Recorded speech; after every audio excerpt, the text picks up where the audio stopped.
Hello students, हम पढ़ रहे थे अपना सिस्टमैटिक्स के बारे में, है ना। तो इसमें हमने पांचों किंगडम के बारे में पढ़ लिया था। पांच में से हमारी किंगडम प्लांटियो, किंगडम एनिमलिया के बारे में हमने नहीं पढ़ा था। क्यों? क्योंकि इसकी पूरा अलग चैप्टर है इनके बारे में। तो इसके बाद हम किंगडम प्लांटियो वाला चैप्टर स्टार्ट करेंगे।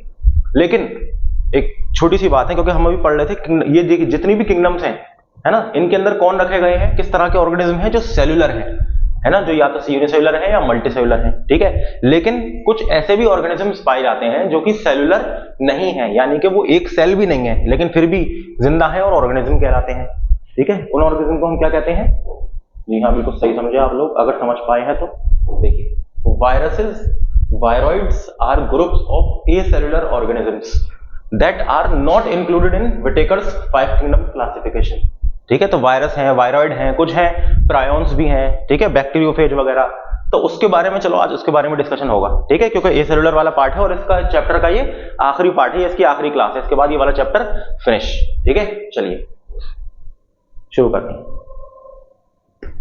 हाँ भाई, एसेल्युलर ऑर्गेनिज्म यानी कि ऐसे ऑर्गेनिज्म जो कि सेल से, एक सेल के भी नहीं बने हुए, यानी कि जो भी एक सेल में जो भी मटेरियल होता है इनमें वो भी मौजूद नहीं है, लेकिन फिर भी ऑर्गेनिजम्स हैं। जैसे कि वायरस है हमारे, ठीक है। Viruses were named so by Louis Pasteur, ठीक है। लुईस पास्चर ने जो है इसके बारे में बताया था। कंसिडरिंग द मीनिंग वेनम और पॉइजन, इन्होंने कहा था कि वेनम या पॉइजन लाइक स्ट्रक्चर है ना, क्या है? पॉइजन है। इन्होंने कहा था इसे जहर, वायरस को basically. These obligate parasite were given the name virus by MJ Beijerinck. Beijerinck ने इसको नाम दिया वायरस। इन्होंने क्या बताया था कि जो वायरस, इन्होंने पता नहीं था कि ये वायरस है, एग्जैक्टली नाम वायरस नहीं दिया था। इन्होंने कहा था कि कुछ पॉइजन टाइप का, कुछ पॉइजन या वेनमनस कोई चीज है, ठीक है। इन्होंने किसने ये बताया था? ये वाली बात लुईस पास्चर ने बताई थी। लेकिन फिर बाद में इस पॉइजनस जैसी चीज का नाम दिया गया, वो किसने दिया? एमजे बेजर्निक ने, ठीक है। After the observation that they were able to migrate in an agar gel, जो जेल होता है अगर, उसके अंदर माइग्रेट कर रहे थे, यानी कि उन्होंने देखा कुछ ना कुछ है ऐसा पॉइजनस इस जेल के अंदर। Thus being an infectious soluble agent he called the filtrate as contagium vivum fluidum. अब देखो, अगर जेल होता है, ठीक है, अगर जेली के बारे में आपने अगर सुना हो, jelly type structure scientific experiment में यूज होता है काफी। तो अगर जेल के अंदर क्या क्या था? वायरस था, ठीक है। क्या था? वायरस थे बहुत सारे। अब जब ये वायरस थे तो इन्होंने इसी अगर जेली को, क्योंकि उन्हें पता चल गया कि भाई इसमें ऐसा कुछ है, पॉइजन लाइक ऐसा कुछ है जो हमें बीमार कर सकता है, या फिर जो बहुत ज्यादा इन्फेक्शियस है और सोल्यूबल एजेंट है, ठीक है, इसके अंदर घुला हुआ है और इन्फेक्शियस है ना, इन्फेक्ट कर सकता है हमें। तो उन्होंने इसका नाम पता है क्या दिया? कंटेजियम वाइवम फ्लूइडम, ठीक है, यानी कि कंटेमिनेट करने वाला एक वायरस वाला, या फिर यूं कहिए कि poisonous fluid. It was scientist Stanley who demonstrated that viruses are inert outside the host cell and can be crystallized. They are made up of proteins, ठीक है। देखो, एक साइंटिस्ट थे, कौन?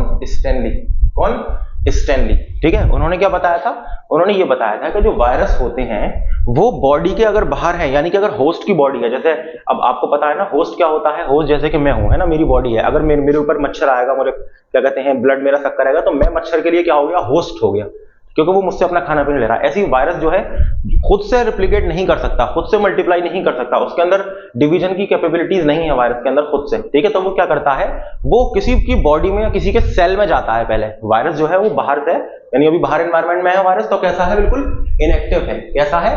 इनएक्टिव है, ठीक है, या इनर्ट है, ठीक है। लेकिन जब होस्ट की बॉडी के अंदर जाएगा, तब क्या हो जाएगा? क्रिस्टलाइज हो जाएगा, यूं कहिए, तब वो एक्टिव हो जाएगा। तो ये बात बताई थी इन भाई साहब ने, स्टैनली भाई साहब ने, ठीक है। किसने बताई थी? स्टैनली भाई साहब ने। और डिस्कवर किसने किया था वायरस को? वायरस डिस्कवर किसने किया था? एक रशियन साइंटिस्ट थे जिनका नाम है इवेनोविस्की। स्पेलिंग थोड़ी देख लेना, इवेनोविस्की, ठीक है, रशियन साइंटिस्ट थे एक। इन्होंने इसके बारे में डिस्कवरी की थी वायरस की। अच्छा ये है भाई, चलो ठीक है। अभी और पढ़ते हैं वायरस के बारे में। देखो, ये हल्का सा क्या है इसका, वायरस का एक डायग्राम है छोटा सा। इसे क्या है? देखो, इसमें कुछ नहीं है। इस डायग्राम के अंदर जो सबसे बाहर की जो मेम्ब्रेन है, ठीक है, ये क्या है? ये इसका एनवेलप है वायरस का। क्या है ये? एनवेलप, या मेम्ब्रेन लाइक स्ट्रक्चर समझ लीजिए। क्या है ये? एनवेलप, ठीक है। अब ये एनवेलप जो है, या मेम्ब्रेन जो है, एनवेलप कह लो या फिर इसकी वायरस की मेम्ब्रेन कह लो। इसकी जो मेम्ब्रेन होती है ना, वो ऐसी मेम्ब्रेन नहीं होती जो हमने पढ़ी है अभी, जैसे काइटिन की बनी हुई है, फंगस की मेम्ब्रेन, प्लांट्स की जो सेलुलोज की बनी हुई है, इसकी ऐसी नहीं होती, ठीक है, प्रोटीनेशियस होती है, अलग होती है। अब इसके देखो मेम्ब्रेन, इस पे प्रोटीन चिपके हुए हैं, देखो मेम्ब्रेन प्रोटीन लगे हुए हैं, ठीक है। ये कैसे प्रोटीन है? ग्लाइकोप्रोटीन है। ग्लाइकोप्रोटीन का मतलब क्या है? ग्लाइकोप्रोटीन का मतलब क्या है? प्रोटीन प्लस कार्बोहाइड्रेट, कोई ना कोई कार्बोहाइड्रेट का ग्रुप लगा हुआ है, जैसे कोई शुगर लगी हुई है तो ग्लाइकोप्रोटीन हो गया। ठीक है, अच्छा ये क्या है? ये न्यूक्लियस है इसका, काइंड ऑफ न्यूक्लियस समझ लीजिए आप इसे, है नहीं बट न्यूक्लियस समझ लीजिए, है ना। ये क्या है? इसे हम क्या कहते हैं? Nucleo protein. इसके अंदर क्या होता है?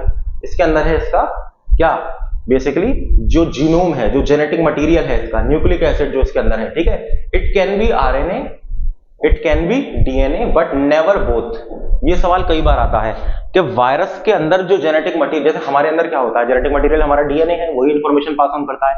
तो वायरस के अंदर डीएनए जो होता है, सॉरी, वायरस के अंदर जो जेनेटिक मटेरियल है वो या तो डीएनए होगा या फिर आरएनए होगा।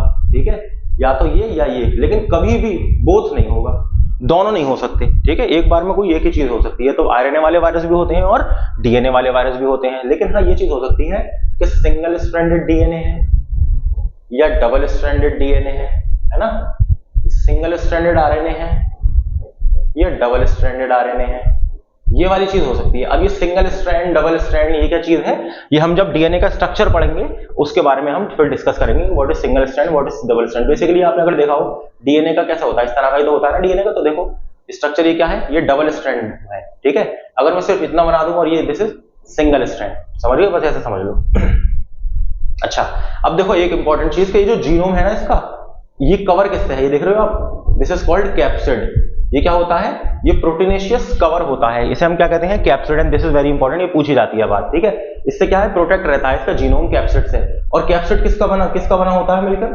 कैप्सिड बना होता है मिलकर आपका, कैप्सिड बना होता है कैप्सोमेयर का। कैप्सिड किससे मिलकर बना होता है? कैप्सोमेयर से, यानी कि बहुत छोटे छोटे कैप्सोमेयर्स मिलते हैं तो पूरा क्या बनता है? कैप्सिड बनता है, यानी कि प्रोटेक्टिव लेयर बनती है जिसके अंदर जेनेटिक मटेरियल है उसको प्रोटेक्ट कर रहा है।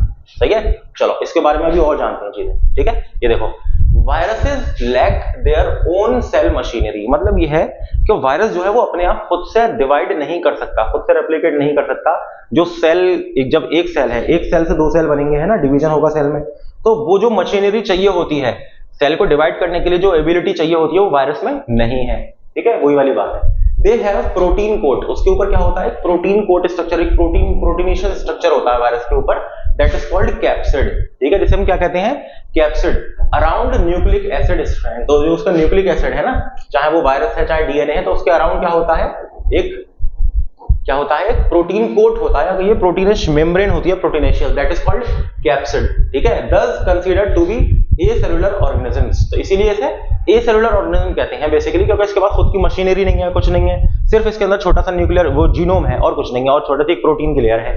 Viruses are inactive outside a host cell. देखो मैंने बताई थी ये बात, वायरस जो है वो इनएक्टिव रहते हैं outside host cell, but once they enter the specific host cell they take charge of cellular machinery of host cell and duplicate themselves. देखो जैसे ही एंटर कर गए, जैसे ही नॉर्मल एक सेल है, ठीक है, और ये क्या है? ये वायरस है। तो वायरस जैसे ही इसके अंदर एंट्री करेगा, तो ये सेल है, इसका न्यूक्लियस है, इसके अंदर डीएनए है, तो ये वायरस इसके अंदर चला जाएगा, और यहाँ पे जब ये सेल डिवाइड करेगा ना, जब ये सेल एक से दो होंगे, तो वायरस इसके अंदर क्योंकि आ गया, तो वायरस भी डिवाइड करने लगेगा इसके सेल के साथ साथ, यानी कि सेल की जो मशीनरी है, डिवीजन की जो कैपेबिलिटी है, उसको हाईजैक कर लेगा। यानी कि सेल डिवाइड होगा तो उसके साथ ही वायरस जो है वो अपना जीनोम भी डिवाइड करा लेगा या रेप्लिकेट करा लेगा। ठीक है, वायरसेस दस can be called infectious nucleoprotein. इसीलिए हम पता है क्या कहते हैं वायरस को? इन्फेक्शियस न्यूक्लियोप्रोटीन पार्टिकल्स कहते हैं, है ना, क्योंकि न्यूक्लियस लाइक स्ट्रक्चर, उसके अंदर क्या है? इसके डीएनए है, आरएनए है, और प्रोटीनेशियस इसका कैप्सिड है। ठीक है, जो उसकी जो लेयर है दैट इज प्रोटीन की बनी हुई है, जिसे हम कैप्सिड कहते हैं। तो इसे हम कहते हैं nucleoprotein particle. Types of viruses की अगर हम बात करें तो as per the genetic material viruses are grouped as DNA और आरएनए वायरसेस। ठीक है, कुछ डीएनए वायरस है, कुछ आरएनए वायरस है, लेकिन इसमें भी और डिवीजन है कि सिंगल स्ट्रैंडेड है या डबल स्ट्रैंडेड है, सिंगल स्ट्रैंडेड डीएनए है या डबल स्ट्रैंडेड डीएनए है।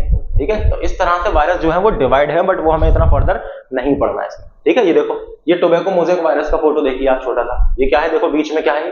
This is RNA. ये कैसा वायरस है? टोबैको मोज़ेक वायरस कैसा वायरस है? आरएनए वाला वायरस है। ठीक है, ये देखो, इसमें देख रहे हो पूरा जेनेटिक मटेरियल है, किससे घिरा हुआ है? What is this? This is proteinaceous जो लेयर है इसकी, प्रोटीन वाली, है ना। और ये जो एक एक जो फूल पत्ती से आपको नजर आ रहा है ना, ये क्या है? दीज आर कैप्सोमेयर्स, जिससे मिलकर ये पूरा क्या बना है? ये पूरा क्या है? This is called capsid. क्या है? पूरा कैप्सिड, यानी कि प्रोटीन कोट। क्या है? प्रोटीन कोट, जो कि किसको प्रोटेक्ट कर रहा है? जो अंदर इसके आरएनए है उसको प्रोटेक्ट कर रहा है। टोबैको मोज़ेक वायरस जो टोबैको के अंदर डिजीज पैदा करता है, देखो इसके अंदर से दिखा रहे हैं ना, ये होलोकोर। चलिए protein coat called capsid is made up of smaller unit the capsomere. देखो जो प्रोटीन कोट कैप्सिड है वो किससे मिलकर बना हुआ है, छोटी छोटी यूनिट कैप्सोमेयर से मिलकर बना हुआ है। और ये सवाल काफी पूछा जाता है कैप्सिड के बारे में और कैप्सोमेयर के बारे में, ठीक है। Capsomeres are arranged in polyhedral और हेलिकल फॉर्म, ठीक है, या तो इस तरह से अरेंज होते हैं, ठीक है, या फिर पॉलीहेड्रल की फॉर्म में अरेंज होते हैं, ठीक है, पॉलीहेड्रल की फॉर्म में इस तरह से थोड़े जैसे आपने देखा भी पीछे फोटो में। Capsid protects genetic material. देखो कैप्सिड क्या करता है, वो प्रोटेक्ट करता है जेनेटिक मटेरियल को, जो भी वायरस के अंदर है ना, या तो डीएनए होगा या आरएनए होगा। The genetic material in viruses is either single stranded RNA और सिंगल और डबल स्ट्रैंडेड आरएनए और डबल स्ट्रैंडेड डीएनए, ठीक है। क्या बताया था मैंने, या तो आरएनए वाला वायरस है या डीएनए वाला वायरस है। अब इसके अंदर भी डिवीजन है, या तो सिंगल स्ट्रैंडेड या डबल स्ट्रैंडेड आरएनए, या सिंगल स्ट्रैंडेड डीएनए या डबल स्ट्रैंडेड आरएनए, ठीक है, sorry DNA. Viruses that infect bacterial cell. अब देखो कुछ वायरस ऐसे होते हैं, ये तो वायरस कैसे होगा जो एनिमल और प्लांट को इन्फेक्ट कर रहे हैं, ठीक है, अभी तक हमने पढ़ा।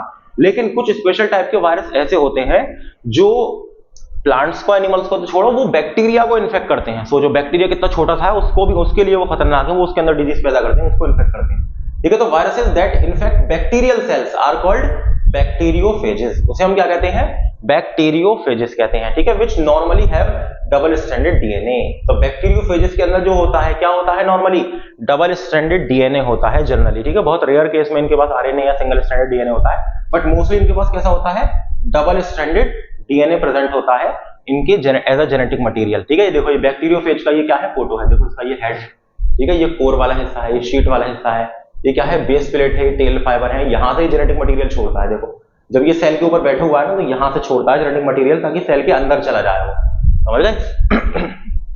ये क्या है, बैक्टीरियोफेज का फोटो। ये देखो स्ट्रक्चर ऑफ वायरस, ये देखो ये क्या है, इसका हेड, ठीक है, क्या है इसका हेड, और इसके अंदर क्या है, जीनोम।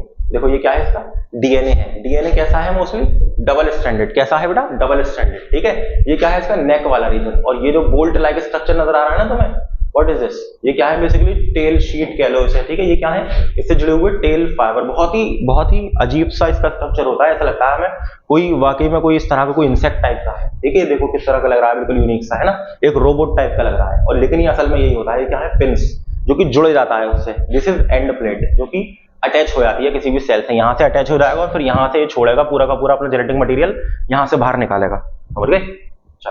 ये नॉर्मल, ये कौन सा है, ये तो बैक्टीरियोफेज हो गया। दिस इज नॉन इनवेलप्ड, ये कोई इनवेलप नहीं है, इसमें कोई आपको प्रोटीन कोट नजर आ रहा है, कोई कैप्सिड नजर आ रहा है, नहीं है इसमें कोई कैप्सिड वगैरह, ठीक है। बट ये देखो दिस इज इन्फ्लुएंजा, जो आपको खांसी जुकाम होता है ना सर्दियों में, तो वो इन भाई साहब की वजह से होता है, ठीक है। जो इन्फ्लुएंजा का जो वायरस है वो कैसा होता है, एनवेलप्ड होता है। कैसा होता है, एनवेलप्ड। ये देखो प्रोटीन कैप्सिड है इसके ऊपर, देखो ये देखो, ये रहा, ये एनवेलप है, ये आ गया इसका कैप्सिड, ठीक है, प्रोटीन। और ये किसका बना हुआ है, कैप्सोमेयर का बना हुआ है, ये हमें पता है ये वाली बात, ठीक है। जीनोम इसका कैसा होता है, यानी कि जो जेनेटिक मटेरियल है कैसा होता है, आरएनए होता है। इन्फ्लुएंजा का जो जेनेटिक मटेरियल है वो कैसा है, आरएनए, ठीक है। इसके देखो छोटे छोटे स्पाइक्स निकले हुए हैं, यही तो जाके ऐड करते हैं, स्पाइक्स निकले हुए हैं छोटे छोटे, ठीक है। और इसकी जो एनवेलप है वो पता है कैसा है, वो लिपिड का बना हुआ है एनवेलप, कैसा है, लिपिड का, ठीक है। जो प्रोटीन कोट है जो कि आरएनए को प्रोटेक्ट कर रहा है, वो तो कैप्सिड है आपका, प्रोटीन का बना हुआ है, लेकिन जो बाहर जो इस पूरे को प्रोटेक्ट कर रहा है थोड़ा सा, वो किसका बना हुआ है, लिपिड का।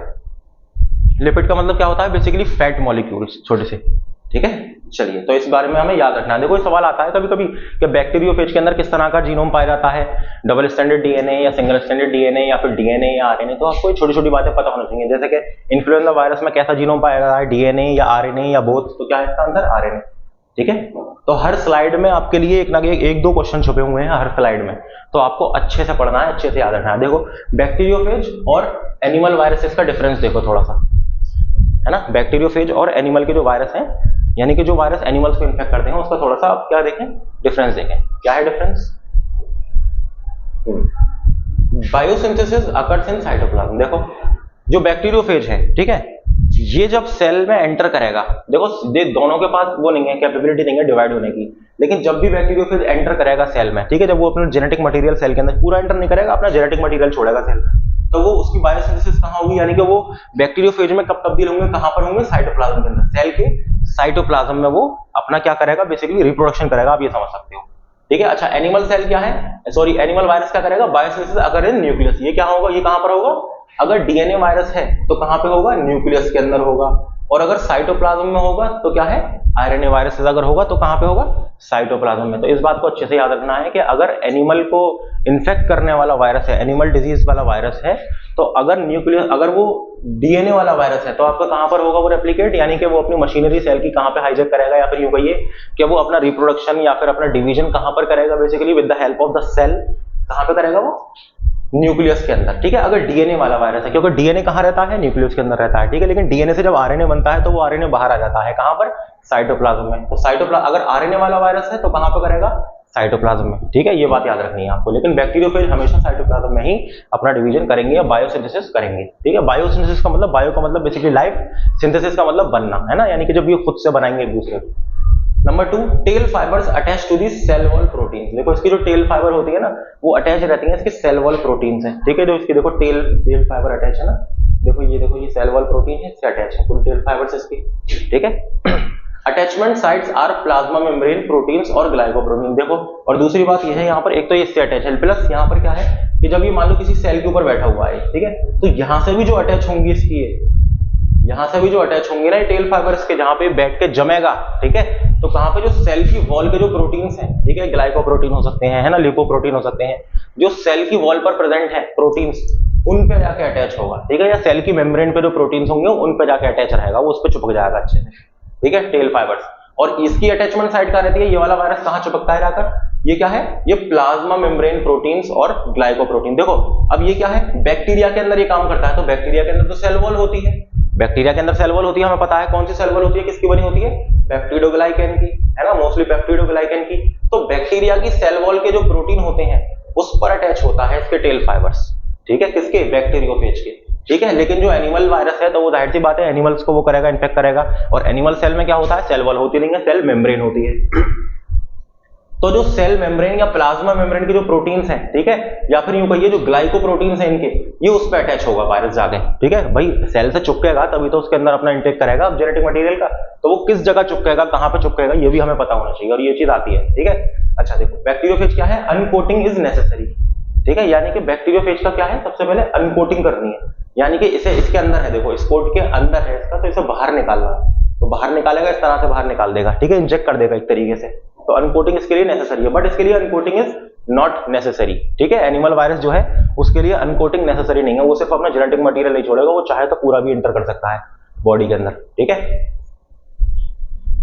चलो इसका लास्ट क्या है, viral DNA enters into host cell by endocytosis. देखो अगर जो डीएनए है, जो ये डीएनए छोड़ेगा, तो वो एंडोसाइटोसिस जो प्रोसेस होता है, यानी कि सेल ईटिंग वाला जो प्रोसेस है, एंडोसाइटोसिस है ना, एक सेल के बाहर कोई चीज है ना, जैसे मान लो आपने अगर अमीबा का बचपन में पढ़ा हुआ ना, अमीबा के बारे में, तो यहाँ पे सूडोपोडी होता है, यहाँ पे खाना होता है, तो सेल अमीबा क्या करता है, इसको खाने को थोड़ा सा इंटेक कर लेता है इसके अंदर, तो दिस प्रोसेस कॉल्ड एंडोसाइटोसिस। यानी कि सेल है, सेल के पास कोई भी चीज आई तो सेल ने उसे इंटेक कर लिया, अपने अंदर उसे कैप्चर कर लिया सेल ने। तो इसी तरह से एंडोसाइटोसिस प्रोसेस के थ्रू जो वायरस का जो डीएनए है, बैक्टीरियोफेज का जो डीएनए है, वो एंडोसाइटस के थ्रू वो जाता है उसकी बॉडी में, यानी कि सेल के अंदर कैसे जाएगा, वो एंडोसाइटोसिस के थ्रू जाएगा। ठीक है, और इसका क्या है, viral DNA injected into host cell.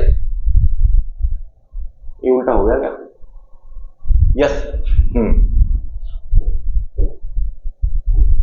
Okay. Injection जो होगा, इंजेक्शन वाला काम जो होगा कहां पर होगा, देखो यहाँ पे उल्टा हो गया है, पता है। देखो जो बैक्टीरियोफेज में क्या होता है, इंजेक्शन होता है, मैं आपको इतनी देर से बता रहा हूँ ना, इंजेक्शन। यहाँ से देखो, यहाँ से क्या करेगा, इंजेक्ट कर देगा, यहाँ पे क्या है, एंडोसाइटस के थ्रू नहीं जाएगा, ये इंजेक्ट कर देगा। जो बैक्टीरियोफेज है वो क्या करेगा, इंजेक्ट करेगा। ठीक है, यानी जो सेल की लेयर है उसके ऊपर अगर ये बैठा हुआ है बैक्टीरियोफेज, देखो इस तरह अगर ये बैठा हुआ है ना बैक्टीरियोफेज, तो क्या करेगा, इसको इंजेक्ट कर देगा अपने डीएनए को इसके अंदर। ठीक है, सेल की जो वॉल है उससे थ्रू इंजेक्ट कर देगा, कौन, बैक्टीरियोफेज। ठीक है, लेकिन जो ये है पूरा का पूरा जो सेल है, ये पूरा एंटर कर जाएगा थ्रू एंडोसाइटोसिस। ठीक है, थ्रू एंडोसाइटोसिस। यहां पर ये क्या हो गया, थोड़ा सा आगे, ये इधर आ गया और ये इधर चला गया। ठीक है, चलो इसका ख्याल रखना। नेक्स्ट कंपैरिजन थोड़ा सा और देखो इसके बारे में, जो एनिमल वायरस है, ठीक है, और जो आपका बैक्टीरियोफेज है, थोड़ा सा इसके बारे में थोड़ी सी और बात कर लेते हैं हम। क्या है, attachment to cell wall protein. सही बात है, बैक्टीरियोफेज जो है वो अटैच होगा सेल वॉल प्रोटीन से। Viral DNA is injected into the cell. देखो इंजेक्ट करेगा ना, ये जो मैंने भी पीछे बताया था, यहाँ पे गड़बड़ हो गया था, इधर का इधर आ गया, इधर का इधर। देखो यहाँ पे ये चीज सही लिखी हुई है, ठीक है। जो बैक्टीरियोफेज है वो इंजेक्ट करेगा into the cell, no removal of capsid required. देखो यानी कि कोई भी अनकोटिंग रिक्वायर नहीं है, ये हम पढ़ चुके, ठीक है। बायोसिंथेसिस कहाँ पे होगी, साइटोप्लाज्म में, ये हम पढ़ चुके, ठीक है। और क्या होता है इसमें, लाइजोजेनी होगी। लाइजोजेनी का मतलब क्या है बेसिकली, कि जब ये सेल के अंदर जाएगा, है ना, जब ये जीनोम अपना सेल के अंदर इंजेक्ट करेगा, तो ये जब डिवाइड होता रहेगा ना सेल के अंदर ही, क्या है, मल्टीप्लाई होता रहेगा। फिर एक टाइम ऐसा आएगा बैक्टीरिया का सेल जो है वो रप्चर कर जाएगा, फट जाएगा, रप्चर कर जाएगा, है ना, और अंदर से निकलेंगे बहुत सारे बैक्टीरियोफेज, समझ गए, रप्चर कर जाएगा। तो this process called lysogeny. Basically host cell जो होगा कैसा हो जाएगा, लाइज्ड हो जाएगा। लाइज्ड का मतलब क्या हो जाएगा, रप्चर बेसिकली, ठीक है। और रिलीज करने के लिए बैक्टीरियोफेज, देखो ये समझो कि एक सेल है ना, इसके अंदर इंजेक्ट हो गया डीएनए, तो इसके अंदर बहुत सारे छोटे छोटे बैक्टीरियोफेज बनने लगे। अब एक टाइम ऐसा आएगा कि ये पूरा फुल हो जाएगा, फुल जब हो जाएगा तो इसकी सेल वॉल जो है वो फट जाएगी और यहाँ से सारे के सारे बैक्टीरियोफेज बाहर आ जाएंगे, है ना। तो that process is called, host cell जो है वो लाइज हो गया या फिर लाइजोजेनी हो गई, ठीक है, समझ गए। तो बैक्टीरियोफेज के केस में ऐसा होता है। अब एनिमल वायरस के केस में कैसा होता है, इसमें क्या रहता है, attachment to the plasma membrane protein and glycoproteins, ये हमने पढ़ लिया, है ना। जो एनिमल वायरस है वो किससे अटैच रहता है, वो प्लाज्मा मेम्ब्रेन प्रोटीन से, खासतौर से ग्लाइकोप्रोटीन से। कैप्सिड जो है वो एंटर करता है सेल में, कैप्सिड, और उसके अंदर फिर डीएनए वो पूरा का पूरा एंटर कर रहा है सेल के अंदर, ठीक है। कैप्सिड रिमूव्ड बाय एंजाइम्स, लेकिन फिर सेल के अंदर जब जाएगा तो सेल के अंदर कुछ एंजाइम होते हैं जो उस प्रोटीन को हटा देंगे, कैप्सिड को रिमूव कर देंगे, यानी कि कुछ ऐसे केमिकल जो उसे रिमूव कर देंगे कैप्सिड को, ठीक है। बायोसिंथेसिस कहां होगी, न्यूक्लियस में होगी और साइटोप्लाज्म में होगी। न्यूक्लियस में किस तरह होगी, अगर डीएनए वाला वायरस है तो न्यूक्लियस में होगी, अगर आरएनए वाला वायरस है तो कहां पे होगी, साइटोप्लाज्म में, ये हम पढ़ चुके, ठीक है। अच्छा इसमें क्या होगा, लेटेंसी, इसमें ऐसा नहीं होगा कि रप्चर करेगा सेल, इसमें सेल डिवाइड होगा, सेल के साथ ये डिवाइड होंगे। Enveloped viruses bird and non enveloped rupture. देखो एनवेलप्ड वायरस होंगे तो वो क्या है, बर्ड क्रिएट करेंगे, यानी यूं कहो एक तरीके से कि वो क्या करेंगे, सेल के साथ ही डिवाइड करेंगे। लेकिन जो नॉन एनवेलप्ड होंगे, नॉन एनवेलप्ड यानी कि अगर वो बैक्टीरियोफेज की कैटेगरी का है तो फिर वो रप्चर कर देगा पूरा सेल को, ठीक है। वही वाली चीज है बैक्टीरियोफेज वाली। चलो अब देखो जरा क्या है, कुछ डिसऑर्डर्स यानी कि कुछ बीमारियां जो वायरस की वजह से होती हैं, और इस पर सवाल आता है, हम जानते हैं, ठीक है, और हमें पता होना चाहिए। Virus cause disorders like leaf curling, है ना, लीफ जो मुड़ जाती है, थोड़ी सी लीफ मुड़ जाती है ना, येलो हो जाती है leaf, mosaic formation etcetera in plants. You have heard of foot and mouth disease in animal, और स्वाइन फ्लू, उसके बारे में आपने सुना होगा, स्वाइन फ्लू वगैरह, विच आर वायरल डिजीज, है ना, जैसे कि स्मॉल पॉक्स है, मम्स है, हर्पीज है, कॉमन कोल्ड है, ये सब भी क्या है, वायरस होती, वायरल डिजीज होती हैं, ठीक है, जो कि ह्यूमंस के अंदर पाई जाती हैं। The list includes AIDS also, या एड्स 2, जो एक्वायर्ड इम्यूनो डेफिशिएंसी सिंड्रोम है, एड्स, वो भी वायरस से ही होता है, ठीक है। ये जो आपके पास सामने आपके टेबल है, इसमें प्लांट डिजीज जो वायरस से होती हैं, प्लांट डिजीज, एनिमल डिजीज, ठीक है, और ह्यूमन डिजीज यहाँ पर ये लिखी हुई है, ठीक है। तो प्लांट में देखो टोबैको मोज़ेक वायरस है, टोबैको मोज़ेक डिजीज होती है, cauliflower mosaic, sugar cane mosaic, potato leaf roll, bunchy top of banana, leaf curl papaya, है ना, vein clearing of ladies finger, rice tungro disease, cucumber mosaic, tomato mosaic disease, ये सब किससे होती हैं, virus से होती हैं, ठीक है। एनिमल में foot and mouth disease of cattle, है ना, रेबीज ऑफ डॉग, डॉग का जो रेबीज होता है ना, रेबीज का इंजेक्शन तो वो वायरस ही तो होता है। ये क्या है, इंसेफेलोमाइटिस ऑफ हॉर्स, हॉर्स जो है वो क्या हो जाता है, थोड़ा सा दिमाग जो है उसका यूं समझो एक तरीके से खराब ही हो जाता है लिटरली, यस, उसके दिमाग में, ब्रेन में वायरस चला जाता है और वो थोड़ा सा उसे दिक्कत कर देता है, ठीक है। तो क्या है वो, इंसेफेलोमाइलिटिस। ह्यूमंस में कौन सी डिजीज है, सबसे मेन डिजीज है कॉमन कोल्ड, है ना, इसका कोई इलाज नहीं है अभी तक, ये अपने आप सही हो जाती है 2-4 दिन 5 दिन में। कॉमन कोल्ड इन्फ्लुएंजा वायरस से होती है। हेपेटाइटिस बी, कैंसर भी वायरस से हो सकता है ना, हालांकि cancer itself it's not a viral disease, but virus की वजह से कैंसर हो सकता है। Cancer is just cell division, abnormal cell division, ठीक है। आपका सेल डिवाइड हो रहा है लेकिन वो डिवाइड होने से रुक नहीं रहा, वो डिवाइड होता चला जा रहा है, होता चला जा रहा है, होता चला जा रहा है, ठीक है, यानी कि uncontrolled cell division is called cancer. लेकिन ये अनकंट्रोल्ड सेल डिवीजन कैसे हुआ, किसने इसको उकसाया सेल को कि तुम डिवाइड होते चले जाओ, तो उसके पीछे वायरस हो सकता है। तो हालांकि मैं इसको वायरस की बिल्कुल कैटेगरी में नहीं रहूंगा, बट हाँ, virus can be a reason cancer होने के लिए, है ना। जो सार्क है आपका, सार्स है ना, सीवियर एक्यूट रेस्पिरेटरी सिंड्रोम, जो आपका कोरोना वायरस आया था ना, तो वो इसी कैटेगरी का था, सार्स का, ठीक है। एड्स है, acquired immunodeficiency syndrome, rabies है, मम्स है, polio, chikungunya, small pox, chicken pox, measles, ठीक है, ये सब क्या है। अच्छा डेंगी, लो डेंगी भी वायरस से होता है, समझ गए। तो ये सारी कौन सी हैं, वायरल डिजीजेस हैं, ठीक है, जो वायरल डिजीज हैं जो वायरस से होती हैं प्लांट में, एनिमल में और ह्यूमंस में, ठीक है। चलिए अब वायरस तो हमने देख लिया, अब जरा वायरॉइड, कुछ और होते हैं छोटे छोटे कण छोटे छोटे कुछ इन्फेक्शियस एजेंट, उसके बारे में हम थोड़ा देखते हैं। तो देखिए जरा वायरॉइड के बारे में जरा पढ़िए, क्या लिखा है, व्हाट इज वायरॉइड। मेरे तक पानी पी लेता हूं।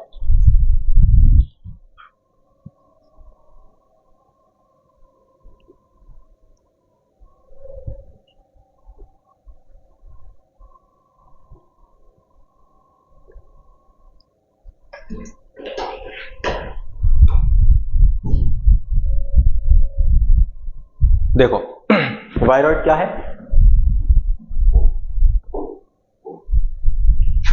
Potato spindle tuber disease. बड़ा फेमस सवाल आता है कि वायरॉइड से कौन सी डिजीज होती है, कौन सी होती है, पोटैटो स्पिंडल ट्यूबर डिजीज, है ना, यानी कि PSTD was found to be caused by single stranded RNA which lacks protein coat। यानी कि यूं समझो कि ये वायरस का भी छोटा भाई है, समझो एक तरीके से, यानी कि वायरस है उसके पास एटलीस्ट प्रोटीन का कोट था, अपना जीनोम को कवर करने के लिए उसके पास क्या था, कैप्सिड था, लेकिन ये क्या है, कैप्सिड लेस। यूं समझो कि वायरस है उसके ऊपर से कैप्सिड हटा दिया, तो दैट इज वायरॉइड, ठीक है, ऐसा समझ लो। और ये कैसा होता है, ये हमेशा मोस्टली सिंगल स्ट्रैंडेड रहता है, आरएनए, सिंगल स्ट्रैंडेड आरएनए वाला रहता है, ठीक है, जिसके पास कोई प्रोटीन कोड नहीं होता। किसने देखा था सबसे पहले, T.O. डीनर ने देखा था 1971 में।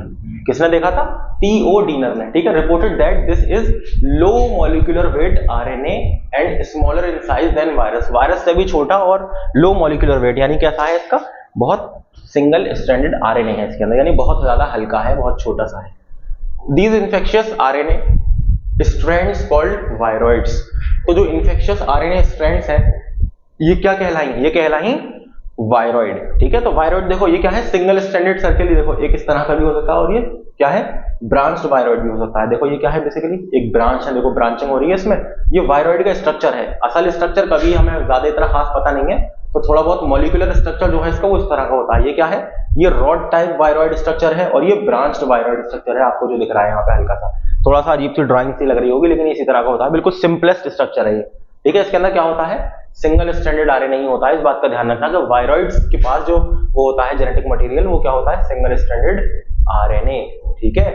और कैप्सिड नहीं होता, कोई प्रोटीन कोड नहीं होता, देयर इज नो कैप्सिड, ठीक है, नो कैप्सिड। इसी और ये वायरस से इसीलिए छोटा है और हल्का है, ओके। चलो अब देखो वायरस और वायरॉइड में थोड़ा सा फर्क देखोगे ना, तो और ज्यादा चीजें क्लियर हो जाएंगी। ये देखो ये है वायरस आपका पूरा, मान लो ये क्या है, वायरस है ना, ये क्या है, वायरॉइड। अब देखो कुछ चीज कॉमन है, कॉमन क्या है कि दोनों ही इंफेक्शियस एजेंट हैं, दोनों ही बीमारियां फैलाते हैं, ठीक है, ये बात समझ में आ गई। दोनों जो हैं वो किसी भी सेल के नहीं बने हुए, यानी कि कैसे हैं, ए सेलुलर है, कैसे हैं, ए सेलुलर ऑर्गेनिज्म है, यानी कि सेल है ही नहीं, दोनों में से कोई भी पूरा कंप्लीट सेल है ही नहीं, ठीक है। अब दोनों को क्या चाहिए, need host cell to reproduce. मैंने कहा था ना कि क्या चाहिए, जो मशीनरी हाईजैक करते हैं, यानी कि होस्ट सेल के अंदर जाते हैं, तब जब होस्ट सेल डिवाइड होता है, ठीक है, तब जाकर उसके साथ डिवाइड होते हैं, या फिर होस्ट सेल के अंदर जाके उसके जीनोम के साथ डिवीजन करना शुरू करेंगे और होस्ट सेल को ही लाइस करके बाहर आ जाएंगे, जैसे बैक्टीरियोफेज करता है, ठीक है। तो need host cell to reproduce, खुद से रिप्रोड्यूस नहीं होंगे, बॉडी के बाहर रहेंगे तो इनएक्टिव फॉर्म में रहेंगे, जब अंदर जाएंगे तभी एक्टिव होंगे, ओके। चलो ये तो कॉमन बातें हो गई। अब देखो, अब वायरस की इंपॉर्टेंट बात क्या है कि इसके पास प्रोटीन कोड होता है, दैट इज कैप्सिड, है ना, कैप्सिड इसके पास प्रेजेंट होता है ना, लेकिन इसके पास कोई प्रोटीन कोड नहीं होता, ठीक है। तो ये डिफरेंस हो गया। अब इसके पास ये इट कैन बी डीएनए और आरएनए, है ना, या तो सिंगल स्ट्रैंडेड या डबल स्ट्रैंडेड, या तो सिंगल स्ट्रैंडेड या डबल स्ट्रैंडेड, ठीक है, वायरस। लेकिन इसके पास सिर्फ और सिर्फ आरएनए होता है, और मोस्टली सिंगल स्ट्रैंडेड, है ना, मोस्टली सिंगल स्ट्रैंडेड आरएनए होता है वायरॉइड के पास। देखो वायरस क्या है, ये इन्फेक्ट ऑल तरह के ऑर्गेनिज्म, यानी कि एनिमल, प्लांट, ठीक है, और बैक्टीरिया, सबको, हर तरह के ऑर्गेनिज्म को ये वायरस जो है वो क्या करता है, इन्फेक्ट कर सकता है। लेकिन ये भाई साहब सिर्फ और सिर्फ अभी तक के जो पाया गया है, सिर्फ और सिर्फ प्लांट्स को इन्फेक्ट करते हैं, ठीक है। जो हमने कौन सी डिजीज देखी थी, potato spindle tuber disease, PSTD, potato में पाई जाती है, जो वायरॉइड की वजह से होती है, पोटैटो स्पिंडल ट्यूबर डिजीज। तो वायरॉइड जो है वो सिर्फ और सिर्फ प्लांट को इन्फेक्ट करता हुआ है अभी तक जो हमें मिला है, ठीक है। तो ये इसके बारे में क्या हो गया, थोड़ा सा कंपैरिजन हो गया कि कौन सी चीज इनमें कॉमन है, वायरस की क्या अलग चीज है और वायरॉइड की क्या अलग चीज है, ठीक है। अब जरा थोड़ा सा और डिफरेंस देख लो, आपने थोड़ा इतना समझ लिया तो थोड़ा सा और समझ लो। देखो वायरस क्या है, ये डीएनए आरएनए दोनों हो सकते हैं इसमें, लेकिन इसके अंदर सिर्फ और सिर्फ आरएनए, ठीक है। लार्जर देन वायरॉइड्स जो है, वायरस जो है वो वायरॉइड से बड़ा होता है, जाहिर सी बात है कि इसके पास कैप्सिड है ना, कैप्सोमियर है, तो जाहिर सी बात है बड़ा ही होगा, ठीक है। 20 से 300 नैनोमीटर तक बड़ा हो सकता है, ठीक है। ये smaller than virus, less than 100 nanometre, यानी कि वो वायरस है उससे 100 नैनोमीटर छोटा होगा तकरीबन, ठीक है। Requires host cell to replicate, देखो यानी कि क्या चाहिए इसे, वायरस को होस्ट सेल चाहिए, है ना। ये replicate within host cell but independently, देखो इसको क्या चाहिए, देखो चाहिए दोनों को होस्ट सेल, ये इंपॉर्टेंट बात है, लेकिन ये होस्ट सेल इसे चाहिए कि होस्ट सेल जब जो रेप्लिकेट करेगा तब ये उसके साथ होगा रेप्लिकेट, ठीक है। लेकिन यहां पे क्या है कि replicate within host cell but independently, इसे होस्ट सेल के अंदर तो होगा ये, लेकिन अंदर अपने आप ही काम करेगा, ये अपने आप जो है वो डिवाइड होता रहेगा, लेकिन उसके लिए इसे होस्ट सेल चाहिए। लेकिन यहां पर क्या है, वायरस में क्या है कि इसे होस्ट सेल भी चाहिए और ये अपने आप भी नहीं होगा, जब होस्ट सेल डिवाइड होगा तभी ये डिवाइड होगा, समझ गए। सिर्फ इतना सा डिफरेंस है, छोटा सा। कैप्सिड इसके अंदर प्रेजेंट होता है, यानी कि प्रोटीन शेल या प्रोटीन शील्ड प्रेजेंट होती है सराउंड्स जेनेटिक मटेरियल, उसको प्रोटेक्ट करने के लिए, लेकिन इसके अंदर no protein shell surrounds RNA, यानी कि देयर इज नो कैप्सिड, है ना, नो कैप्सिड। अब देखो स्पेसिफिक टू सर्टेन होस्ट, अब देखो ऐसा नहीं है कि वायरस जो है वो कहीं पर भी किसी भी होस्ट में चला जाएगा, कुछ सर्टेन होस्ट होते हैं हर वायरस के जो उनको इन्फेक्ट करता है, जैसे कि प्लांट वाला वायरस है ना, अगर प्लांट को इन्फेक्ट करने वाला वायरस तो वो एनिमल की बॉडी में थोड़ी जाएगा, तो उसे पता है कि उसकी बॉडी में कुछ नहीं होगा, एनिमल की बॉडी जो है, एनिमल का जो सेल है वो उसे खत्म कर देगा, मार देगा, ठीक है। तो स्पेसिफिक होते हैं इनके होस्ट, ठीक है। लेकिन यहां पर क्या है ये भी हमारे क्या है स्पेसिफिक है कुछ सर्टेन होस्ट के लिए, दोनों के लिए ये वाली चीज हमारी क्या है कॉमन है। अच्छा, कैन कॉज एक्यूट और क्रोनिक इन्फेक्शन, ठीक है। अच्छा, एक्यूट और क्रोनिक इन्फेक्शन क्या होता है, एक्यूट और क्रोनिक का मतलब ये होता है, क्रोनिक क्या है, ऐसे इन्फेक्शन है जो बहुत ज्यादा खतरनाक होते हैं, बहुत लंबे समय तक जिनका इलाज चलता है और शायद कभी कभी जिनका इलाज मुमकिन भी नहीं हो पाता, ठीक है, बहुत ज्यादा लंबी बीमारी होती है ना, क्रोनिक। और एक्यूट क्या है, जो टेम्पररी होती है, थोड़ी जैसे आपको बुखार आ गया 2-4-5 दिन में आप ठीक हो, तो ये एक्यूट डिजीज है काइंड ऑफ। क्रोनिक क्या है कि जैसे टीबी हो गया, टाइफाइड हो गया, कैंसर हो गया, दीज आर क्रोनिक डिजीजेस। तो क्रोनिक और एक्यूट यहां से समझ लीजिए आप, है ना। ये एक्यूट और क्रोनिक दोनों तरह के इन्फेक्शन कर सकते हैं वायरस, जैसे कि एक्यूट में अगर हम एग्जांपल दें तो इन्फ्लुएंजा वायरस जो है हमें खांसी जुकाम हो जाता है, कॉमन कोल्ड हो जाता है, तो वो एक्यूट है। लेकिन अगर वायरस से हमें क्या हो गया, जैसे एड्स हो गया, तो वो क्या है, दैट इज क्रोनिक, समझ गए। तो ये दोनों तरह की बीमारी कर सकता है, दोनों तरह के इन्फेक्शन कर सकता है वायरस। लेकिन वायरॉइड जो है वो टिपिकली कॉज क्रोनिक इन्फेक्शन, ये हमेशा ऐसा इन्फेक्शन करेगा जो क्रोनिक होगा, छोटे टाइम के नहीं, लंबे टाइम के लिए, ठीक है। क्रोनिक यानी खतरनाक बीमारी करेगा। Can cause a range of diseases including some cancer, देखो ये बहुत सारी डिजीज करता है वायरस, है ना, कैंसर वगैरह सब मिलाकर, लेकिन usually only associated with plant diseases. लेकिन ये जो है वायरॉइड जो है बेचारा, ये सिर्फ और सिर्फ अभी तक प्लांट डिजीज ही करता है, अभी एनिमल में और किसी उसके अंदर ह्यूमंस के अंदर अभी पाया नहीं गया है सच ज्यादा। Can be transmitted via direct contact, droplets और वेक्टर, ये ट्रांसमिट कैसे होता है, या तो डायरेक्ट कॉन्टैक्ट से, है ना, या फिर ड्रॉपलेट से, जैसे आपने छींक दिया, आपको जुकाम हो रहा है, आपने छींक दिया, तो जो ड्रॉपलेट्स है वो हवा में आ गए, फिर किसी ने सांस ली तो वो उसकी बॉडी में चली गई, तो वो भी इन्फेक्ट हो गया, ठीक है। और वेक्टर्स के थ्रू, है ना, जैसे मच्छर है, डेंगू का जो होता है फीमेल एडीज मॉस्किटो, जैसे अगर मुझे डेंगू हो रखा है तो फीमेल एडीज मॉस्किटो ने अगर मुझे काट लिया, तो मैं जब उसने सक किया मेरा ब्लड, तो उसके साथ जो वायरस था मेरी बॉडी के अंदर, तो वो उसके सलाइवरी ग्लैंड में चला गया, और वो जब किसी और हेल्दी पर्सन को काटेगा तो वो वायरस उसके अंदर चला जाएगा, यानी कि एक वेक्टर के थ्रू वायरस ट्रांसफर हुआ, ठीक है। तो वेक्टर के थ्रू भी हो सकता है, समझ गए। अच्छा, लेकिन वायरॉइड क्या है, mostly transmitted via plants to plant contact contaminated seeds, ये क्या है, जो सीड अगर कंटामिनेटेड है ना, सीड अगर वायरस सीड के अंदर है, या फिर प्लांट से प्लांट अगर मिल रहा है, ठीक है ना, प्लांट होते हैं ना पास पास लगे होते हैं बहुत, तो एक अगर इन्फेक्टेड हो गया तो दूसरा भी हो सकता है, तो ये इस तरह से फैलता है वायरॉइड वाली बीमारी, समझ गए। चलो अब देखो एक चीज आती है आपकी, क्या है ये थोड़े से भाई साहब और छोटे हैं इससे, ऐसा समझो, ठीक है। ये क्या है, प्रायोन्स, इन्हें क्या कहते हैं हम, प्रायोन्स, है ना, ये भी इन्फेक्शियस एजेंट हैं, दीज आर कॉल्ड प्रायोन्स। अब जरा इनके बारे में बात सुनो, प्रायोन्स क्या होते हैं। In modern medicine certain infectious neurological diseases were found to be transmitted by abnormally folded proteins. देखो प्रायोन्स कुछ नहीं है, जो प्रोटीन्स है ना, जो नॉर्मल जो प्रोटीन जो होते हैं ना हमारी बॉडी में, प्रोटीन है, हम कहते हैं हमारी बॉडी में प्रोटीन की कमी है, प्रोटीन तो क्या है, बेसिकली प्रोटीन एक कंपाउंड है, केमिकल कंपाउंड है, ठीक है। तो प्रोटीन जो है उसका एक स्ट्रक्चर होता है अपना, हर केमिकल कंपाउंड का अपना स्ट्रक्चर होता है। तो देखो प्रोटीन का जो स्ट्रक्चर है, अगर वो देखो ये नॉर्मल प्रोटीन का स्ट्रक्चर आपको ये नजर आया, ठीक है। अगर ये नॉर्मल स्ट्रक्चर कैसा हो गया, एबनॉर्मल हो गया, यानी कि बिल्कुल एक नॉर्मल जैसा फोल्ड होता है, अगर उसकी जगह बिल्कुल बहुत ज्यादा उलझ गया, तब क्या बन जाएगा, ये एक इन्फेक्शियस पार्टिकल बन जाएगा। These proteins are called prions, तो उसे हम क्या कह देंगे, प्रायोन्स कह देंगे, है ना। The word prion comes from proteinaceous infection particle. देखो प्रायोन का मतलब क्या है कि प्रोटीन का बना हुआ इन्फेक्शियस पार्टिकल, यानी कि एक ऐसा प्रोटीन जो कि इन्फेक्ट करता है, जो कि बीमारी फैलाता है, example mad cow disease in cattle, देखो इसकी एग्जाम्पल्स आपको याद रखनी है। कौन सी disease? Mad cow disease in cattle और Jakob's disease in human. Human के अंदर कौन सी डिजीज है? जेकब्स डिजीज, है ना। चलिए और इंफॉर्मेशन देखते हैं इसके बारे में क्या है। देखो ये देखो जरा, ये क्या है? ये डीएनए का स्ट्रक्चर है छोटा सा।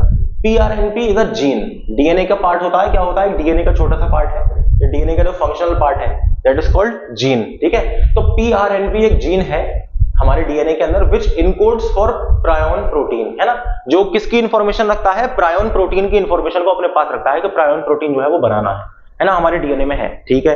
अब प्रायोन प्रोटीन और PrP is protein on the surface of your cell, ये कहां रहता है? ये सेल की सरफेस पर रहता है, इसका कुछ काम होगा फंक्शनली सेल की सरफेस पर रहेगा, ठीक है। लेकिन a prion is an infectious particle made up of misfolded prion proteins. अच्छा, अब क्या है? जब सरफेस पर है, जब मान लो ये क्या हो गया?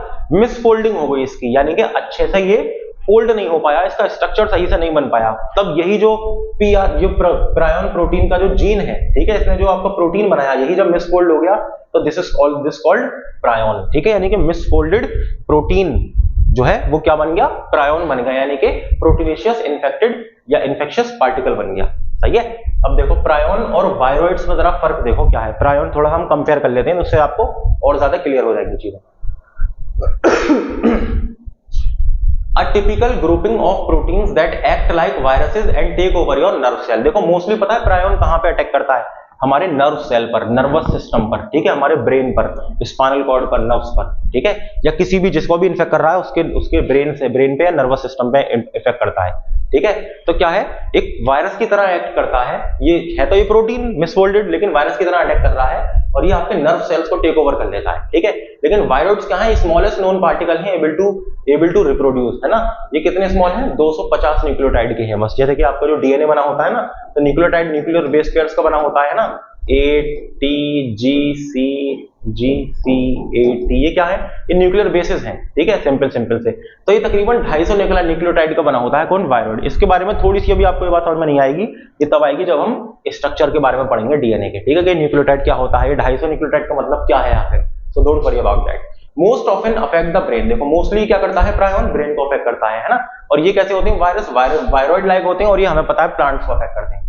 BSE देखो, bovine spongiform encephalopathy, also known as mad cow disease. जो मैड काउ डिजीज है ना, ये उसका नाम है बोविन स्पॉन्जियोफॉर्म इंसेफेलोपैथी, ठीक है। ये कौन करता है? Cause prions. Cusp of Alzheimer's research, Alzheimer होता है, अल्जाइमर डिजीज है या फिर जो भी हमारी ब्रेन से रिलेटेड डिजीज है ना, तो उसमें प्रायोन का भी टेस्ट किया जाता है ताकि प्रायोन उसकी रीजन तो नहीं है उसकी वजह, ठीक है। अच्छा, ये क्या है? प्लांट को अफेक्ट करता है, ऑरेंज, पोटैटो, कोकम्बर, इन सब में ही पाया गया है। Able to disrupt plant cell metabolism, plant cell का जो नॉर्मल मेटाबॉलिज्म है उसे डिसरप्ट कर देता है, उसे खराब करने की ताकत रखता है, ठीक है। चलो अब अगला और आखिरी है आपका क्या? लाइकेन। लाइकेन के बारे में हम पढ़ चुके हैं, याद करिए। लाइकेन क्या है? फंजाई प्लस एल्गी, सिंपल सी बात है ना, यानी कि सिम्बायोटिक रिलेशनशिप बिटवीन फंजाई और एल्गी। देखो लाइकेन इज कोएग्जिस्टेंस, दोनों एक साथ रह रहे हैं। कौन? Algae and fungi, for mutual benefit, दोनों को एक दूसरे से फायदा है, ठीक है। Algal member the phycobiont, algal member को हम क्या कहते हैं? Phycobiont is as it is called mostly belongs to the cyanobacteria. जो एल्गी है बेसिकली वो क्या होता है? वो मोस्टली साइनोबैक्टीरिया होती है, ठीक है, या फिर ब्लू ग्रीन एल्गी होती है, ठीक है, ब्लू ग्रीन एल्गी और ग्रीन एल्गी, या फिर क्या होगी? वो ग्रीन एल्गी होगी, यानी कि फोटोसिंथेसिस करने वाली एल्गी होगी। Fungal member is called mycobiont. देखो इसमें ये इंपॉर्टेंट है, देखो फाइकोबायोन्ट हम किसे कहते हैं? लाइकेन के अंदर जो एल्गी है, एल्गी वाला जो मेंबर है, दो मेंबर का मिलकर बना होता है लाइकेन, ठीक है। लाइकेन क्या है? एक एसोसिएशन है बिटवीन एल्गी एंड फंजाई, दो मेंबर का मिलकर बना है। तो एक मेंबर अगर क्या है? एल्गी है, ग्रीन है एल्गी, तो आप ऐसे याद करो फोटोसिंथेसिस, है ना, फोटो पीएच, सही है, या फिर आप यूं कहिए प्लांट है तो फाइकोबायोन्ट। फाइकोबायोन्ट क्या है? एल्गी को हम कहते हैं, और माइकोबायोन्ट हम कहते हैं फंगल मेंबर को, ठीक है, फंगस को। They are excellent example of symbiosis, यानी कि एक दूसरे के साथ मिलजुल कर रह रहे हैं, एक दूसरे को फायदा पहुंचा रहे हैं।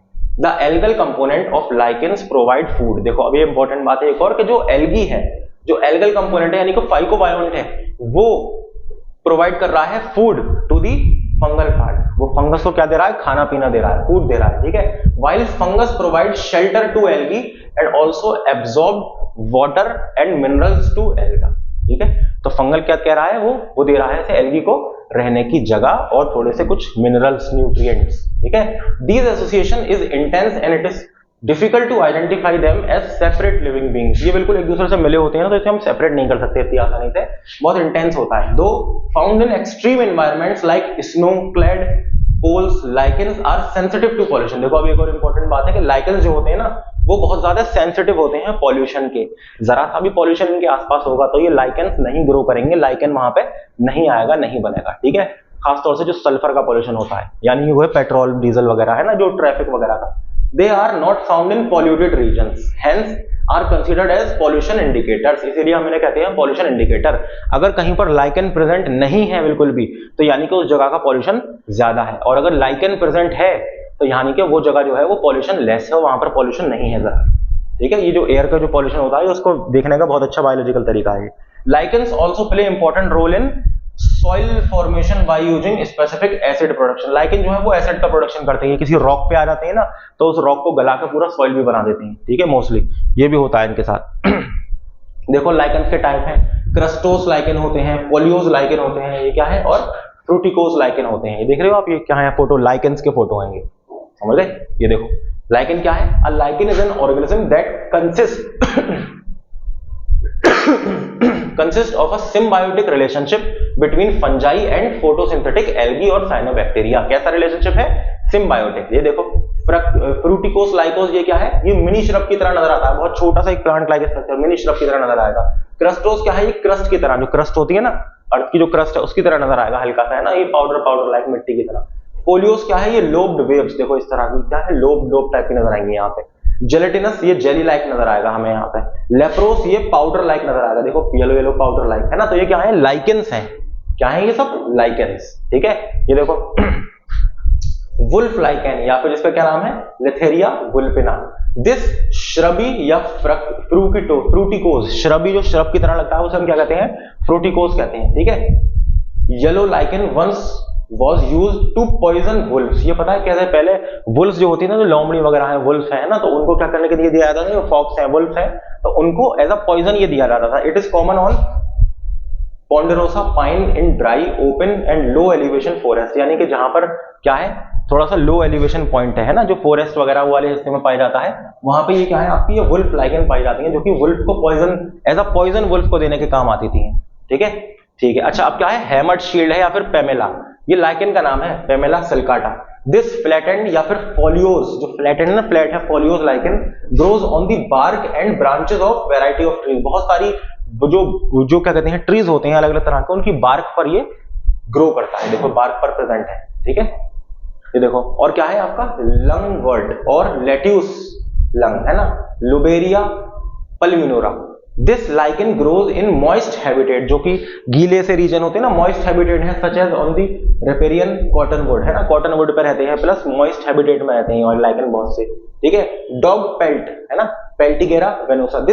This common lichen usually can be found along moist sheltered forest road and trail cuts, ठीक है। ये जो रोड के किनारे जो मॉइस्ट जो इलाका होता है ना, वहां पर ये प्रेजेंट होते हैं ना, फॉरेस्ट वगैरह के साइड में, जो बीच में से रोड निकलते हैं ना फॉरेस्ट के, तो वहां पे मोस्टली ज्यादा ये प्रेजेंट रहते हैं, ठीक है। चलिए, तो लाइकेंस के बारे में इतनी सी बात थी, बस ज्यादा कुछ नहीं, और ये एग्जाम्पल बस मैंने आपके लिए दे रखी है थोड़ी सी, एक आध आप याद रख लेना, बाकी कोई दिक्कत नहीं, अगर याद ना है तो बस हाँ ये देख लेना कि क्रस्टोज, ये ग्रुप्स है लाइकेन के, क्रस्टोज ग्रुप होता है, फोलियोज होता है और फ्रूटिकोज होता है मेनली, ठीक है। इसके बारे में थोड़ा सा याद रखना, ठीक है। चलिए, तो इसी के साथ आपका ये पूरा का पूरा चैप्टर हो जाता है फिनिश, और थैंक यू वेरी मच। और अगला जो हमारा जो चैप्टर होगा वो होगा हमारा किंगडम प्लांटी, ठीक है, किंगडम प्लांटी। तो अभी तक हमने जितना पढ़ाया है उसको बहुत अच्छे से पढ़ना है, फिर उसके बाद हम नेक्स्ट शुरू करेंगे, क्योंकि अभी तक जो पढ़ाया है वो आगे काम आने वाला है, हर क्लास एक दूसरे से रिलेटेड है। तो कोई बच्चा अगर बिल्कुल इसी क्लास से आया है, इसी क्लास को देख रहा है और उसे कुछ भी ज्यादा समझ में नहीं आया, तो इसमें उसकी खुद की गलती है, क्योंकि वो पुराने लेक्चर नहीं देखकर आया है ना। पुराने लेक्चर आपको जरूर देखने हैं, फिर आपको नहीं समझ में आए तब आप बताइएगा कि भाई इसलिए ये चीज समझ में नहीं आई, ठीक है। चलिए, होती है मुलाकात, थैंक यू सो मच।